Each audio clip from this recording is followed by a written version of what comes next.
Okay, good morning ulit po sa inyong lahat. Ito po ang ating channel, ang Tabsong Viewpoint.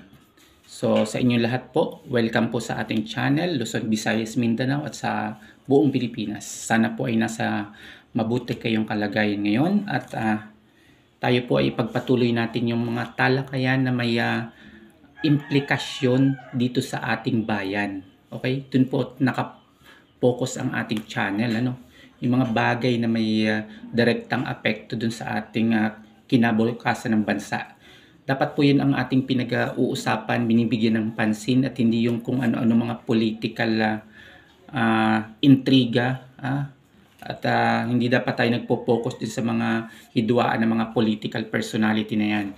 Intindihin natin yung mga bagay, yung mga issue na may kinalaman sa pagkakaisa ng bayan, pag-unlad ng bayan, at lahat po na makaka-apekto diyan dapat kalabanin natin or iwasan natin or wag natin suportahan. Katulad ng mga political personality na paulit-ulit kong binabanggit dito na walang ginawa kundi pag-awayin tayo, pagwatak-watakin tayo mga Pilipino.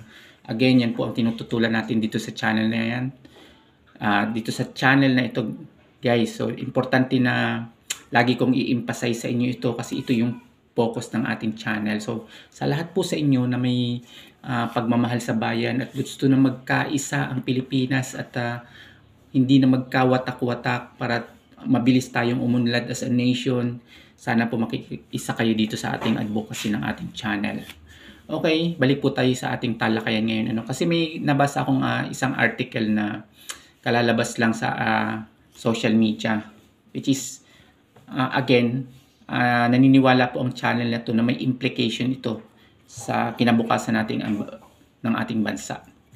So, nakalagay po dito sa article, babasa ba? Hindi madilim po. So, nakalagay dito, aircraft carrier ng Amerika tatambay sa Philippine Sea. Okay? So, basahin natin yung article. Ipinadala ng Estados Unidos ang kanilang aircraft carrier sa Philippine Sea ilang araw matapos magpadala rin ang China. So ayon sa statement ng US Navy, ang Nimitz Carrier Strike Group sa pangunguna ng flagship USS Nimitz ay nasa West Philippine Sea na matapos ang scheduled port visit sa Guam. So binabanggit ng US na ang hakbang na ito ay bilang pagpapakita ng ship operational readiness and the US Navy commitment to secure the prosperous Indo-Pacific region. So, kamakailan po kasi ibinalita sa ilang mga ng Philippine Navy na may na-monitor sila diyan na sa karagatan malapit sa Pilipinas ang Chinese aircraft carrier. So, ang China talaga, guys, nagpapakita na ng muscle at saka ng puwersang militar. So, dinadaan na tayo sa sindak. So, buti na lang po, may mga ganito tayong kaalyado na hantang sumuporta sa atin. Again, babatikusin na naman po ito ng mga pro-China makapili individual na walang ginawa kundi i-criticize yung mga ganitong mga balita at sasabihin na naman pagmumula na naman ng away, escalation, etc.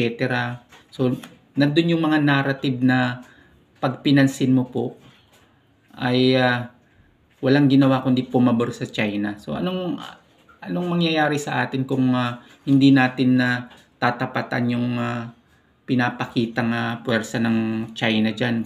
Matatakot na lang ba tayo? Kaya nga agree po ako dito sa ginagawa ng Philippine government na since wala tayong kakayahan, nagkakaroon tayo ng mga military alliances sa mga powerful nation para matulungan tayo na maprotektahan natin yung ating national sovereignty. So isa po itong hakbangin na dapat again ang taong bayan ay sumusuporta kasi nga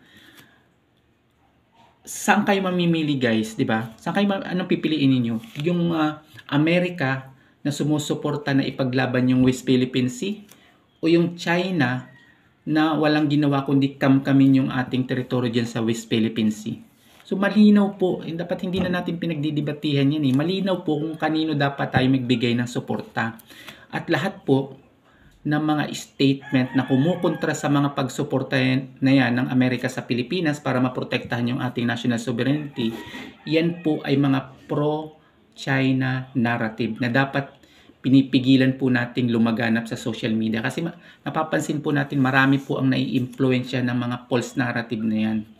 Na kesyo, pagmumulan daw ng gulo, digmaan daw, etc. Yan po ay mga pananakot dyan na pinapakalat ng mga pro-China makapili individual at mismong Chinese propaganda. Tinatakot po tayong taong bayan para magkahiwa-hiwalay tayo ng opinion at maniwala tayo dun sa narrative, and eventually yung kagustuhan ng China na makuha yung ating teritoryo dyan sa West Philippine Sea ay magtagumpay.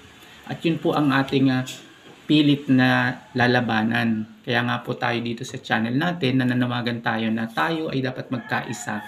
Labanan natin ang fake news, disinformation at false narrative na kumakalat sa social media ngayon. So naniniwala po ang channel na to dahil nakikita naman natin sa social media na halos ang mga narratives dyan ay pumapabor sa China. So again, paano ko nasabi ito? Kasi yung mga support ng mga natatanggap ng mga kumakandidatong mga may bahid ng pagiging pro-China makapili ay makikita mo yan sa social media. Gustong-gusto ng China na maihalal yung kanilang mga tinutulungang kandidato dyan para yung kanilang narratibo o yung tinatawag na narratives ay maisulong dun sa ating pamahalaan para magbago tayo ng policy. Imagine guys ang target nilang lagyan ng mga kandidato is yung ating legislative branch ng government kung saan dun ginagawa yung mga importanteng policy na dapat sana ipapabor sa Pilipinas. Pero pag yan ay na-infiltrate po ng mga pro-China makapili, dun po tayo mag-uumpisa na mamroblema sa kinabukasan ng ating bansa. Hindi po ngayon ang binabanggit po natin dito yung kinabukasan ng bansa. Kaya po nakasalalay sa ating mga taong bayan yung sa pagboto para dapat po nating iwasang bumoto na may mga bahid ng pagiging pro-China makapili politician. Again, kilala naman po natin yan. Alam natin kung sino yan sa mga pananalita nila, sa kilos nila, sa sinusuportahan nila. Yun po yung mga tinutukoy natin mga pro-China makapili politician na dapat po ay hindi natin inihahalal kahit kailan. Hindi lang po ngayong eleksyon, sa mga susunod na eleksyon kasi yung ganyang pong threat ng foreign interference ay pangmatagalan yan hanggang hindi nila nakukuha yung objective nila. Tuloy-tuloy po yung interference na yan. Kaya dapat po ang paglaban yan is continuous. Hindi lang ngayong eleksyon, kundi sa mga susunod na eleksyon. Dapat po ipaglaban natin yung kung anong meron tayo. Paano po natin magagawa yan? Sa pagkakaisa ng taong bayan. Okay? Hindi sa pagkakawatak-watak. Kasi isa pong mga nakikita nating interference na ginagawa ng foreign countries na yan na may interest dyan sa West Philippine Sea ay paghiwalayin tayo sa pamamagitan ng fake news, disinformation at false narrative at paghahalal ng mga politician na may pro-China policy. Okay? At siyempre yung huling nating na-report na paglalagay daw po ng mga espiya doon sa ating mga government agency. Kaya nga again sinusuportahan po natin yung move na mag-imbestiga ang national security, salain yung mga empleyado at mga na-appoint na mga matataas na official. Tingnan yung mga may background kung yun ay may mga connection sa pagkakaroon ng foreign interference na di umano ay galing sa China. Okay? Dapat po maging masusi na tayo sa ganyan. At again, ang isa pang makakatulong dito ay yung pagkakaisa nating taong bayan.